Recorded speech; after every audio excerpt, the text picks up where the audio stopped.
샬롬, 이동춘 목사입니다. 오늘도 여러분의 삶이 주님의 평안으로 가득하시길 기원하며 하나님의 말씀을 나누겠습니다. 오늘 말씀은 누가복음 15장 11절에서 24절 말씀입니다. 이 말씀 중에 21절에서 24절까지만 읽도록 하겠습니다. 아들이 이르되 아버지 내가 하늘과 아버지께 죄를 지었사오니 지금부터는 아버지의 아들이라 일컬음을 감당하지 못하겠나이다 하나 아버지는 종들에게 이르되 제일 좋은 옷을 내어다가 입히고 손에 가락지를 끼우고 발에 신을 신기라. 그리고 살찐 송아지를 끌어다가 잡으라. 우리가 먹고 즐기자.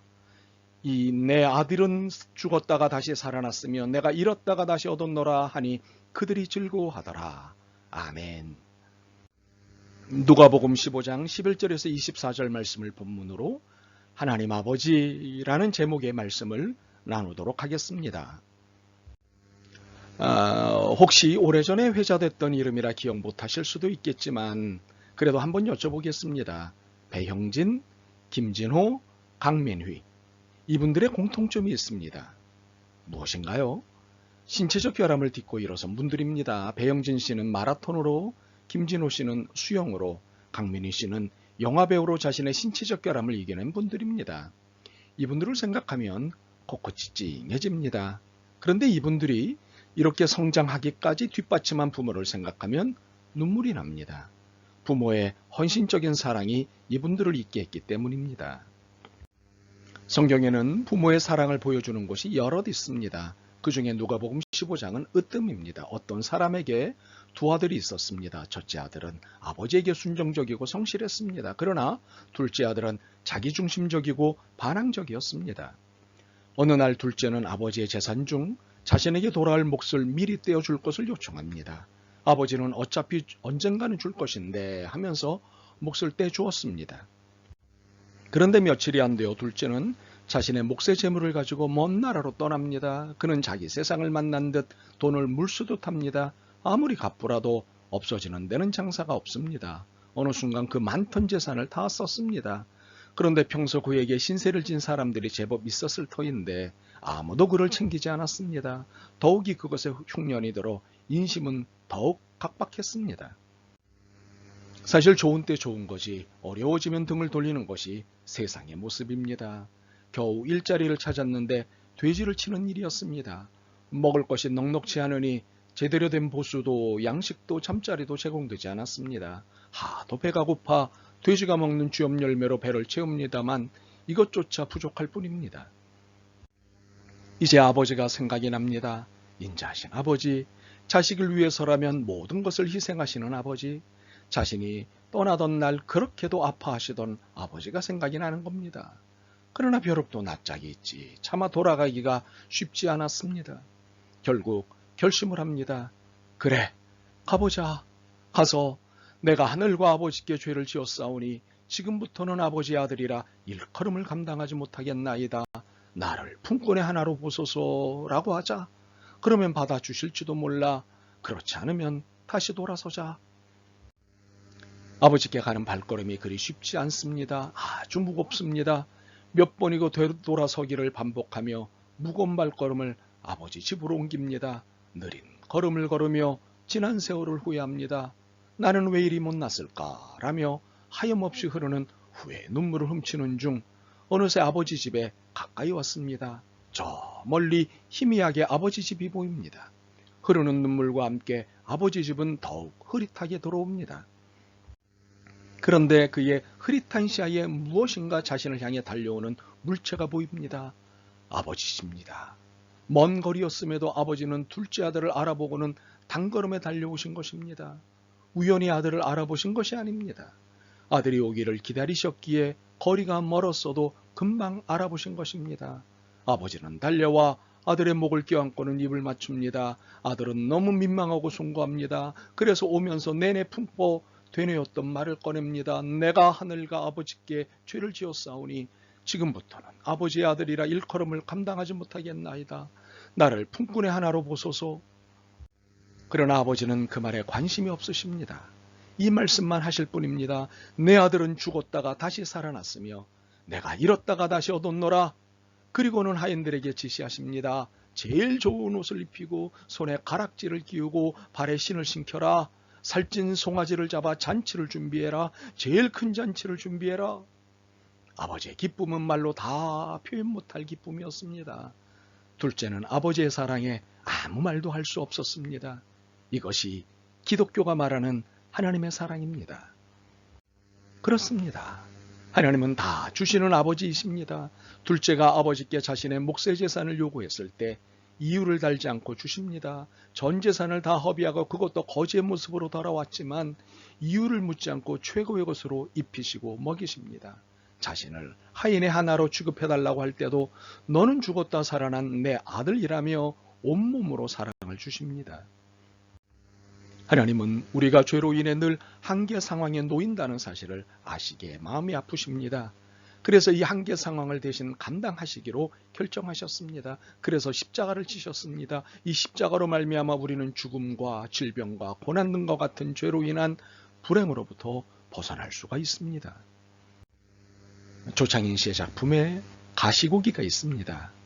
작품의 주인공은 아빠와 아들 다음입니다. 골수암에 걸린 아들에게 골수 기증자가 나타났습니다. 그래서 이젠 수술만 받으면 살 수 있게 되었습니다. 그런데 아빠는 돈이 없습니다. 백방으로 돈을 구해보지만 4천만 원이라는 돈이 쉽게 구해질 리 없습니다. 물론 헤어진 아내의 새 남편이 도움을 주겠다고 하고 아빠를 사랑하는 진이 고모가 돈을 대주겠다고 하지만 아빠는 그것을 허용할 수 없었습니다. 내 아들을 내 손으로 고치고 싶었기 때문입니다. 불행인지 다행인지 콩팥 하나를 떼주면 3천만 원을 주겠다는 제안이 들어옵니다. 한숨을 돌린 아빠는 콩팥의 이상 유무를 위해 검진을 받습니다. 그런데 간암 말기라는 판정을 받게 됩니다.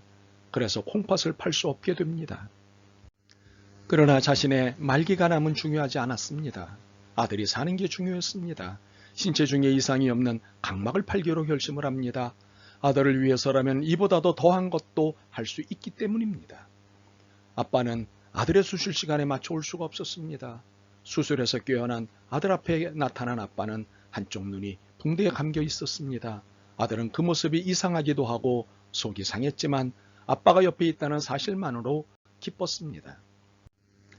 아빠는 최대 6개월뿐이 못 산다는 진단을 받았습니다. 아들과 이별 연습을 합니다.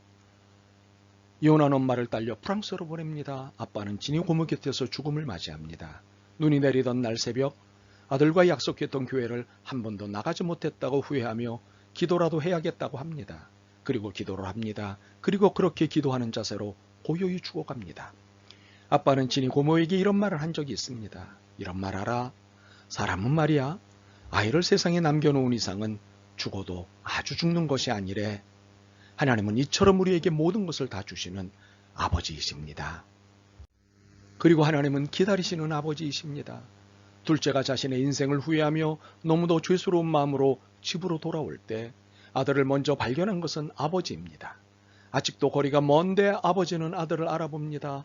사실 아버지는 날마다 먼 동구 밖을 바라보며 문 앞에서 아들을 기다리고 있었던 것입니다. 밤엔 불도 끄지 않습니다. 불을 끄면 집을 찾지 못할까봐 그랬습니다. 모두가 포기하라고 해도 아버지는 꿈쩍하지도 않습니다. 아버지는 그렇게 날마다 아들을 기다렸습니다.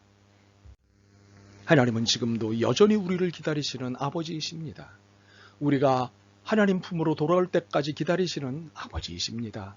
우리가 아버지의 품을 떠나 얼마나 힘들게 살고 있는지 아시기에 마음 아파하며 어서 돌아오라며 기다리십니다.